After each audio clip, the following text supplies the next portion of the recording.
आज के गयूर नौजवानों के कंधों से गुजरे और मुझे खबर की एक छोटी सी जगह यहीं औरंगाबाद में कहीं पर मिल जाए। मेरे अजीज दोस्तों और बुजुर्गों, आपने तारीख बनाई है, आप नहीं मालूम आपने क्या काम कर दिया। जो जमाना नहीं समझ सका वो काम आपने कर दिया।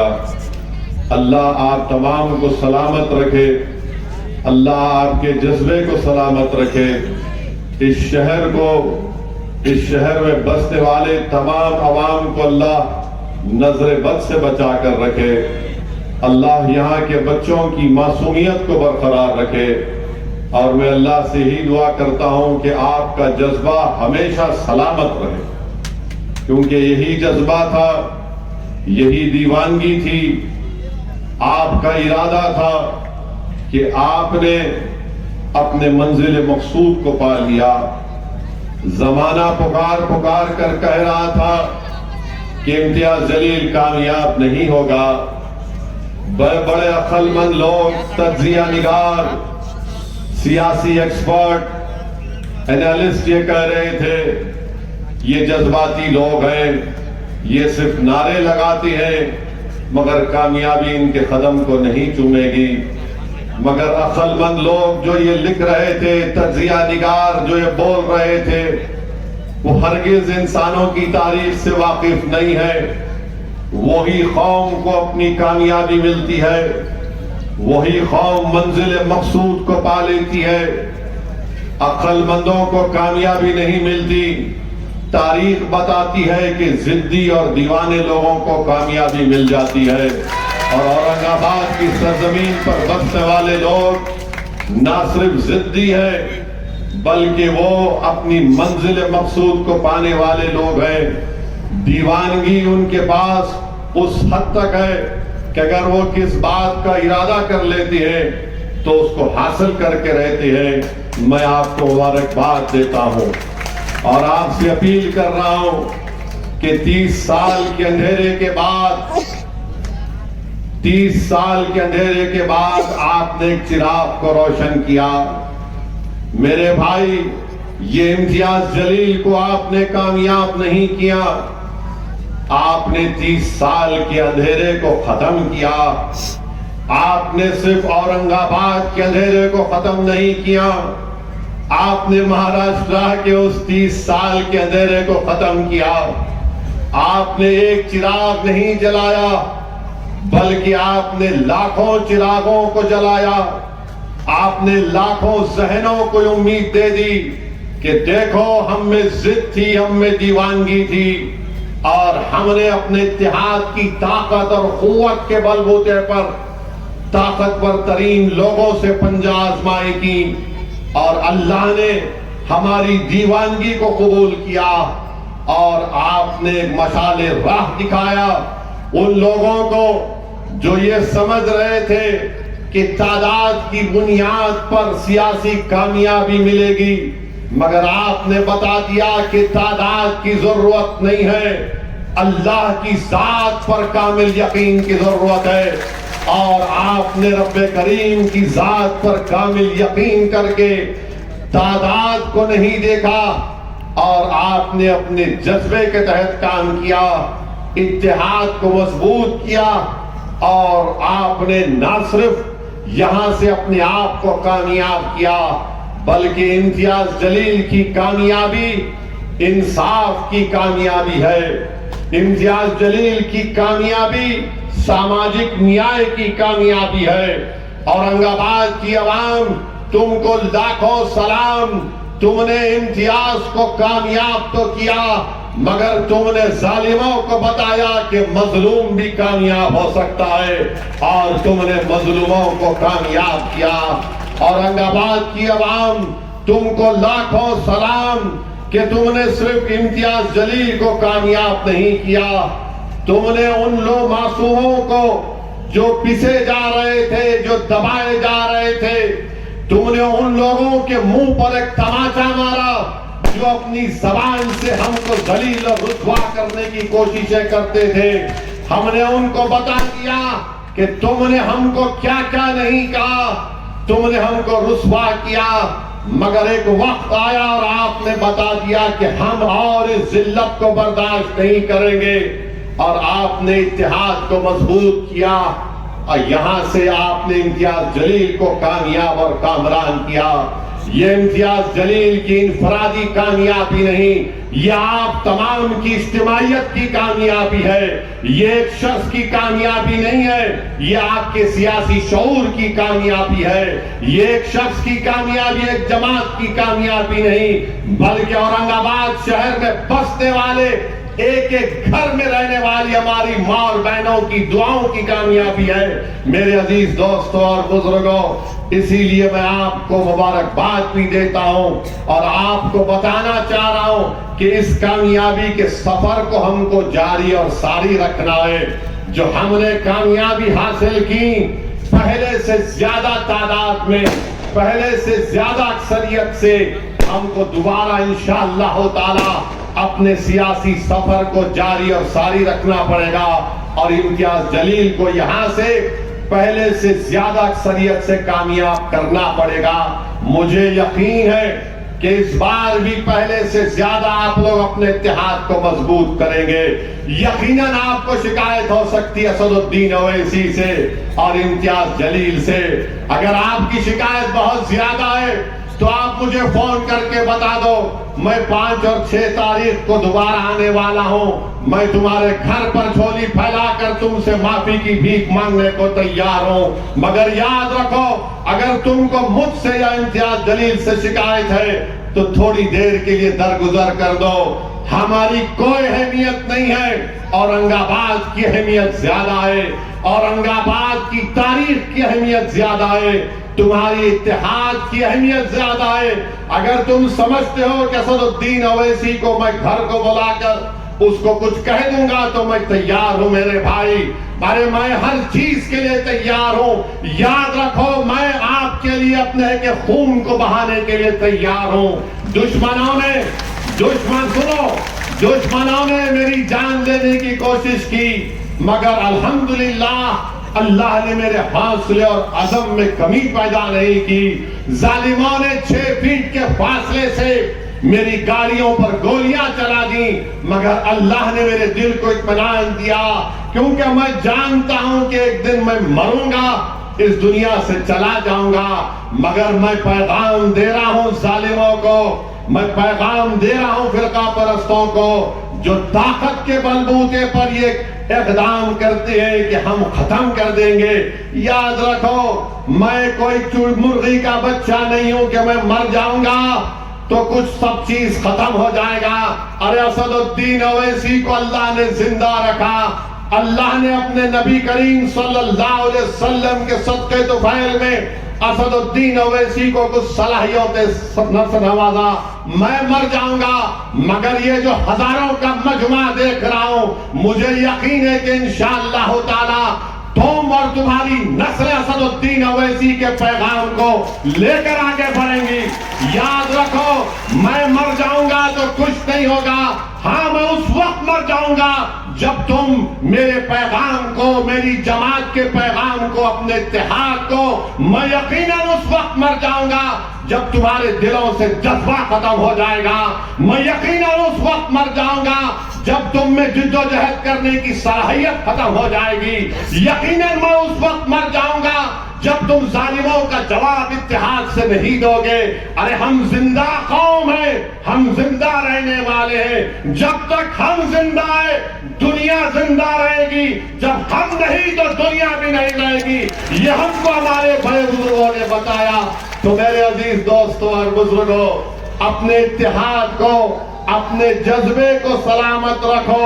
ये एक पहला कदम हमने 2019 में उठाया, अब हमको आगे बढ़ना है और आगे बढ़ते जाना है।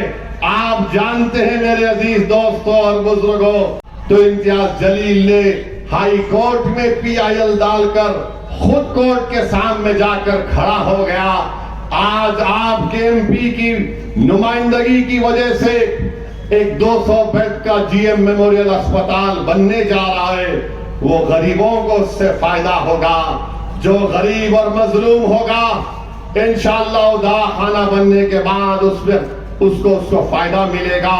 आप जानते हैं कि संग्राम नगर का रेलवे फ्लाईओवर ब्रिज औरंगाबाद में बन रहा है इम्तियाज जलील की नुमाइंदगी पर।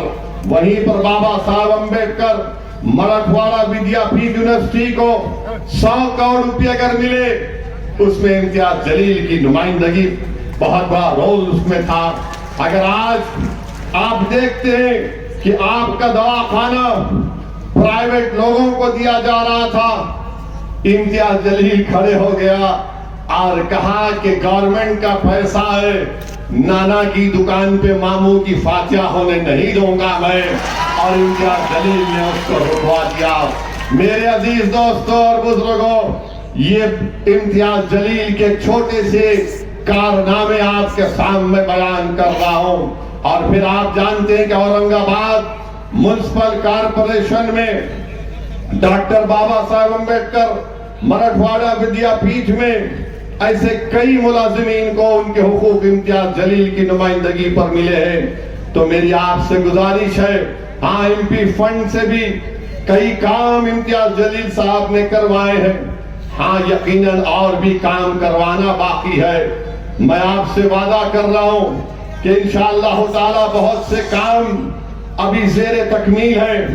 मजलिस इत्तेहादुल मुस्लिमीन उन तमाम कामों को पूरा करवाएगी। मगर आपको ये भी बताना मैं जरूरी समझता हूं कि 20 साल से एक शख्स को औरंगाबाद की आवाम ने कामयाब किया। 20 साल उनको कामयाब किया। क्या किया उन्होंने? कुछ किया उन्होंने? गाली देते थे, गाली देता था नहीं देता था, तौहीन करता था नहीं करता था। 20 साल औरंगाबाद की आवाम ने उनको मौका दिया। और क्या करते थे? 2018 मुझे अच्छी तरह याद है क्या हुआ था उस जमाने में। कौन कर रहा था वो गावला? कौन दंगा फैलाने की कोशिश कर रहा था? 20 साल मौका मिला। अरे 20 साल में तो बच्चा जवान होकर शादी भी कर लेता, मगर ये 20 साल में औरंगाबाद को पीछे लेकर चले गए। सिर्फ नफरत नफरत नफरत की बातें की, दिलों को तोड़ने की बातें की, नफरत को फैलाने का काम किया। और आज आकर कह रहे हैं मेरा आखिरी इलेक्शन है। अरे तेरा आखिरी इलेक्शन 2019 था, तेरा दी एंड हो चुका है। अब तेरा कोई इलेक्शन नहीं होने वाला इंशाअल्लाह ताला। अब आप जवाब दीजिए, 2019 में उसका आखिरी इलेक्शन हुआ नहीं हुआ? 2019 में उसका आखिरी इलेक्शन हुआ नहीं हुआ? अब किसका इलेक्शन होगा? किसका इलेक्शन होगा? आवाज इतनी आनी चाहिए कि शिंदे भी हिल जाए, फडणवीस भी उड़ जाए और मोदी दिल्ली में जाग जाए। इलेक्शन किसका होगा? नहीं, जोर से लगा, इलेक्शन किसका होगा? गलत बोल रहे हैं, इलेक्शन आपका होगा। इलेक्शन तुम्हारे इत्तेहाद का होगा। इलेक्शन तुम्हारे सियासी शऊर का होगा। इलेक्शन जालिमों को खत्म करने के लिए होगा। तो अब बोले, इलेक्शन किसका होगा? इलेक्शन इत्तेहाद का होगा। ये होगा इलेक्शन। अब इलेक्शन होगा इंशाअल्लाह ताला। अब 20 साल से क्या बोलते थे नो? क्या बोलते थे नो? खान खान। अब इनका निशान क्या है? ज्यादा फेंकम फाक करे तो ऐसी होता है, कुदरत का निजाम है। हर इलेक्शन में खान बान तो कुदरत भी बोली अब ले, चले गया, सब चले गया। मशाल इनके हाथ में आ गया, मगर मशाल से भी होशियार रहना, मशाल से भी होशियार रहना। मशाल में आग है, हम क्या बोलते, रब्बना आतैना फिद दुनिया हसनतो व फिल आखिरति हसनतो व क़िना अज़ाबन नार। तो ये आग को खत्म करना, ये मशाल लेके आ रहे हैं, ये आग है, ये आग से घरों को जलाना चाहते हैं। इनका रिकॉर्ड है, श्री कृष्णा कमीशन की रिपोर्ट है। तो आग को हम बुझाएंगे, कैसा बुझाएंगे? हम आग को अपने इत्तेहाद से बुझाएंगे। जो लोग औरंगाबाद में आग लगाना चाहते हैं, हम अपने इत्तेहाद से आग को बुझाएंगे।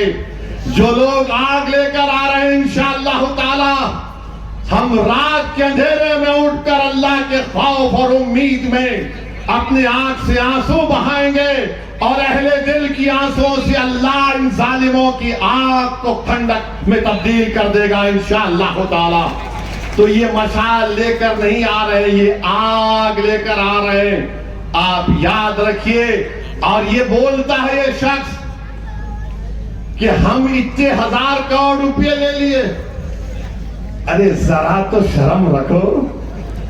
तुम्हारी जिंदगी शुरू हुई बीजेपी में, तुम बीजेपी के साथ इलेक्शन जीते।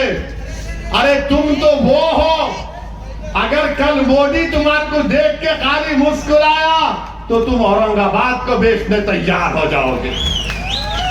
अगर मोदी तुम्हारे तरफ देखा खाली मुस्कुरा के, कैसा है तू, और सब ले लो औरंगाबाद, हाय तेरी मुस्कुराहट पे सब कुर्बान। ये तो वो है। मगर एक काम तो आपने किया, मैं आपको मुबारकबाद देता हूं। आपने इस शख्स को मजबूर कर दिया बोलने के लिए। क्या?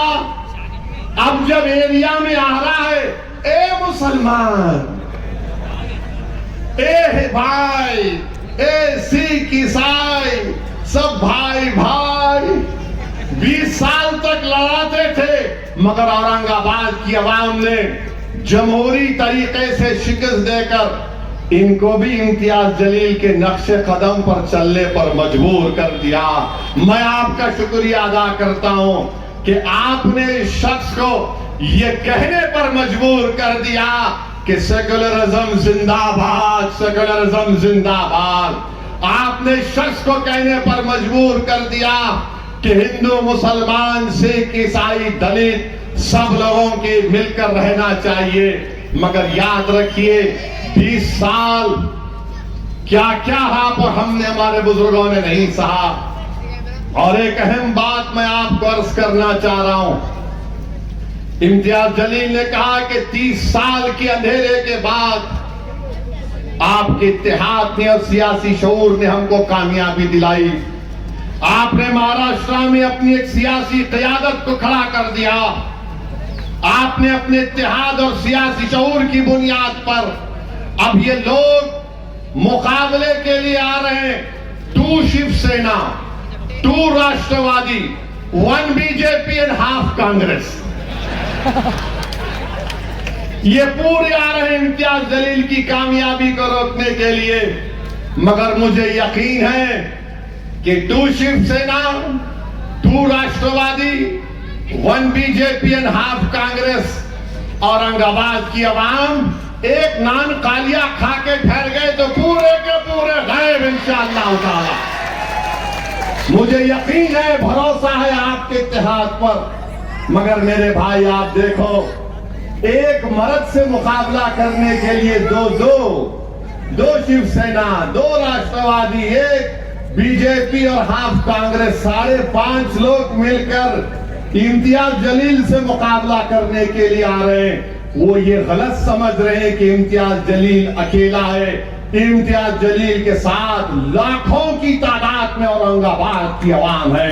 इम्तियाज जलील अकेला नहीं, इम्तियाज जलील के साथ लाखों की तादाद में मुसलमान है, लाखों की तादाद में दलित है, आदिवासी है, और हमारे दंगल समाज के लोग हैं, बंजारा समाज के लोग हैं। लाखों की तादाद में वो औरंगाबाद की आवाम है जो औरंगाबाद में अमन को पसंद करती है। लाखों की तादाद में वो आवाम है जो औरंगाबाद में गुंडागर्दी को पसंद नहीं करती है। तो आ जाओ, कितने आते आ जाओ, 5.5 नहीं बल्कि कितना लश्कर लाते लालो, इंशाअल्लाह ताला कामयाबी यकीनी है। क्योंकि एक बार जब सियासी शऊर बेदार हो जाता है तो आप उस सियासी शऊर को खत्म नहीं कर पाएंगे। इम्तियाज जलील ने अपने 5 साल के वक्फे में एक बयान मुझे दिखा दो कि इम्तियाज जलील ने किसी का दिल तोड़ने वाली बात की। एक बयान दिखा दो कि इम्तियाज जलील ने किसी समुदाय के खिलाफ कुछ बात कही। अरे एक बयान दिखा दो कि इम्तियाज जलील ने नफरतों की दीवारों को इजाफा किया। यकीनन इम्तियाज जलील मुसलमान है, हम पकड़ से कहते हैं मुसलमान है, मगर मुसलमान नफरतों को नहीं फैलाता। मुसलमान और रहमर राहिमीन का बंदा है, हम मोहब्बत को आम करने वाले हैं, रहम करने वाले हैं। इम्तियाज जलील ने खड़े होकर मोदी के 300 एमपीज के सामने, उस वक्त शिवसेना के 2 टुकड़े नहीं हुए थे, इनके 18-19 जितने थे उन सबके सामने खड़े होकर हमने कहा ये काला कानून है, मुझको फाड़ते हैं, ले फाड़, तेरा फाड़ दे, ले दिल। और हमारे उस फाड़ने के बाद अल्हम्दुलिल्लाह पूरे मुल्क में एहतजाज की शक्ल अख्तियार कर गया। मेरे भाई, ट्रिपल तलाक का कानून यही मोदी के साथ शिवसेना ने तायीद की। वो पूछो उनसे जब आएंगे आपके पास, बता ट्रिपल तलाक पर तेरा क्या ओपिनियन है, तो बोलेगा अरे छोड़ ना, अभी तो छोड़। तो आप उसको बोलिए तूने ट्रिपल तलाक में सपोर्ट किया, अब मोदी को भी तलाक, तेरे को भी तलाक, अब सबको तलाक। अब आएंगे यूएपीए का कानून, भीमा कोरेगांव के दलित लोग जेलों में सड़ रहे हैं, एक पादरी मर गया उसमें। क्या उद्धव ठाकरे ने तायीद नहीं की यूएपीए कानून की? बताओ किस पर इस्तेमाल हो रहा है? दलितों पर, आदिवासियों पर, दानिश्वरों पर और अल्पसंख्यक समाज के मुसलमानों पर इस्तेमाल हो रहा है। किसने मुखालिफत की कानून की? मंलिस ने, मैं और इम्तियाज जलील ने उसके खिलाफ वोट दिया और हम सेकुलर हो गए। मेरे भाई याद रखो, आपने 30 साल के बाद अपने इत्तेहाद की ताकत पर, अपने सियासी शऊर की बुनियाद पर आपने यहां से औरंगाबाद पर अपने एमपी को कामयाब किया। दोबारा सोच लीजिए, आपके पास सिर्फ 2 ही रास्ते हैं, या तो हम यरगमाल बन जाए इन जालिमों के, बंदी बन जाए इन लोगों के जो हमको रुसवा करते हैं, या फिर हम आजाद जिंदगी गुजारें अपने एमपी को यहां से कामयाब और कामरान करके। फैसला आपको करना है। मैं आपसे सिर्फ दरखास्त कर सकता हूं, भीख मांग सकता हूं कि आपने जो सियासी सफर शुरू किया उसको रोकिए मत, उसको रोकिए मत खुदा के लिए। इन आने वाली नस्लों को सामने रखिए। कल अगर पार्लियामेंट में मोदी यूनिफॉर्म सिविल कोड का बिल लेकर आएगा तो क्या ये खान बान बोलने वाला तायीद करेगा या मुखालिफत करेगा? बताओ मुझे। यूनिफॉर्म सिविल कोड लाया जाएगा तो कौन खड़े होकर मुखालिफत करेगा? क्या इम्तियाज जलील करेगा या फिर ये 2 शिवसेना, 2 राष्ट्रवादी और बीजेपी वाले आदि कांग्रेस करेगी? यूनिफॉर्म सिविल कोड क्या है बताता हूं तुमको चंद मिनट, 1 मिनट में। उत्तराखंड में यूनिफॉर्म सिविल कोड आया, वहां पर यह कहा गया कि मुसलमान निकाह से शादी नहीं कर सकता, स्पेशल मैरिज एक्ट में शादी करना पड़ेगा। उठाकर देख लो, मुसलमान निकाह से शादी नहीं करेगा, स्पेशल मैरिज एक्ट से करेगा। तो फिर दुल्हन का महर क्या होगा? क्या स्पेशल मैरिज एक्ट में महर है? नहीं है। यह यूनिफॉर्म सिविल कोड का बिल बीजेपी कह रही हम लेकर आएंगे। पूछो इन लोगों से क्या है तुम्हारी राय?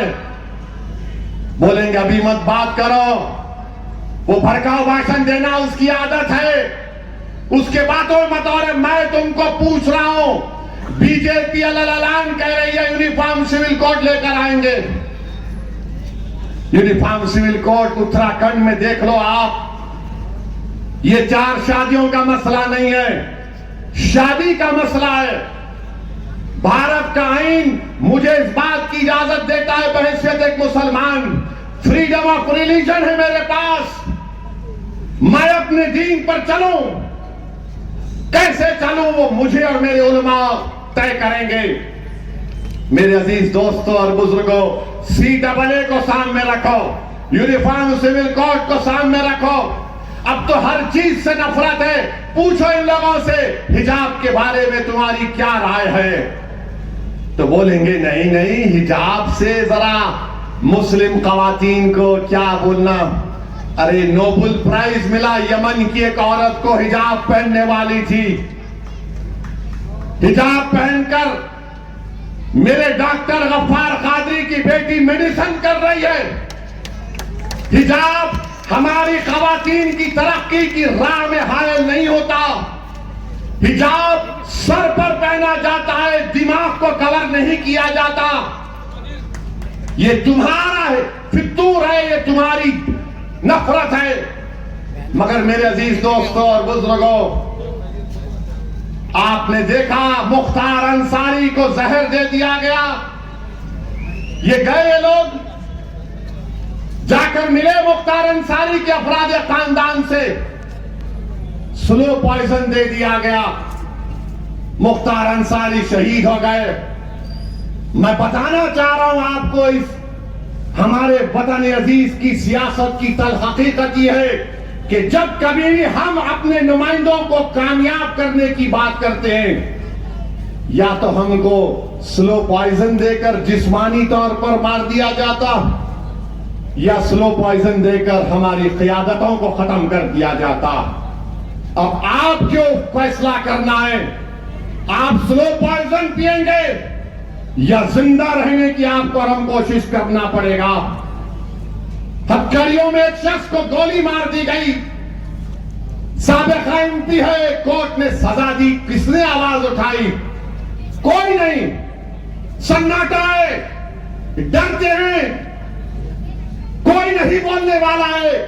और कौन बोलते हैं? यही 2 दीवाने बोलते हैं। और ये 2 दीवाने सिर्फ अल्पसंख्यक समाज मुसलमान के लिए सबके लिए बोलते हैं। मेरे अजीज दोस्तों और बुजुर्गों, जान तो एक दिन जानी है, मगर किसी एक शायर ने क्या खूब कहा था कि हम ना बाज आएंगे मोहब्बत से, जान जाएगी और क्या होगा। अरे कम से कम जब चले जाएंगे तुम्हारे कंधों पर इसी औरंगाबाद की किसी जमीन में, तो कोई ये तो नहीं कहेगा कि असदुद्दीन ओवैसी बुज़दिल था, कोई ये तो नहीं कहेगा कि असदुद्दीन ओवैसी हमारे लिए लड़ने और मरने वाला नहीं था, कोई ये तो नहीं कहेगा कि असदुद्दीन ओवैसी ने हमारे जज्बात का सौदा किया। बल्कि मुझे यकीन है कि आप में जो दिलदार होंगे, अहले दिल होंगे, बोलेंगे कि हाँ, मर्द का बच्चा था, डरता नहीं था किसी माइका लाल से। मेरे अजीज दोस्तों और बुजुर्गों, अभी इम्तियाज जलील साहब ने कहा, वो महाराष्ट्र के सदर हैं, वो फैसला ले सकते थे। मैं उनका शुक्रिया अदा करता हूं। उन्होंने कहा कि जनाब प्रकाश अंबेडकर साहब की हम ताईद अकोला में करें, यकीनन करेंगे इंशाअल्लाह ताला प्रकाश अंबेडकर साहब की ताईद अकोला में, क्यों नहीं करेंगे। हमारा अलायंस उनसे था, अब नहीं है, मगर हम वो सोच रखते हैं कि दलितों की भी सियासी लीडरशिप बने। और अगर प्रकाश अंबेडकर साहब के अकोला से कामयाबी होती है तो यकीनन इसमें पूरे दलित समाज का, वंचित समाज का फायदा होगा। मैं यहां से ठहर कर हमारे अकोला के मजलिस के जिम्मेदारों से ये गुजारिश करता हूं कि आप प्रकाश अंबेडकर साहब के हक में अपने वोट का इस्तेमाल करिए, और औरंगाबाद में आप इम्तियाज जलील के अपने वोट का इस्तेमाल करिए। और मेरे अजीज दोस्तों और बुजुर्गों, पूना के बारे में इम्तियाज साहब ने कहा यकीनन लड़ना चाहिए, क्यों नहीं लड़ेंगे। अनीस साहब लड़ना चाह रहे, बराबर आगे बढ़ेंगे। और बल्कि मैं तो यहां पर खड़े होकर आपको कह रहा हूं आपको पैगाम दे रहा हूं, एक दुबला पतला शख्स अपने समाज की इंसाफ के लिए मोदी की नींद को हराम करके रख दिया, अमित शाह के पेट में दर्द पैदा कर दिया, देवेंद्र फडणवीस को पेट में दर्द हो गया, शिंदे परेशान, उद्धव ठाकरे को समझ में नहीं आ रहा। ये जरंगे पाटिल ने जो जादू किया है अपनी कम्युनिटी के लिए, मैं सलाम करता हूं उस शख्स को। मेरे भाई, यही दीवानगी काम में आती है, अक्लमंदी काम में नहीं आती। मैं तो उम्मीद कर रहा था कि जरंगे पाटिल साहब एक सियासी पार्टी बनाएंगे, और जब तक सियासी पार्टी नहीं बनाएंगे इंसाफ नहीं होगा। याद रखो, इलेक्शन लड़ो, वोट हासिल करो, लीडरशिप बनाओ, तब इनको मालूम होगा कि क्या होता है गरीबों से नाइंसाफी करने का। यही चीज मजलिस बरसों से करती आ रही है। और मेरे अजीज दोस्तों और बुजुर्गों, जरा मित्रों के बारे में भी बोल दूं।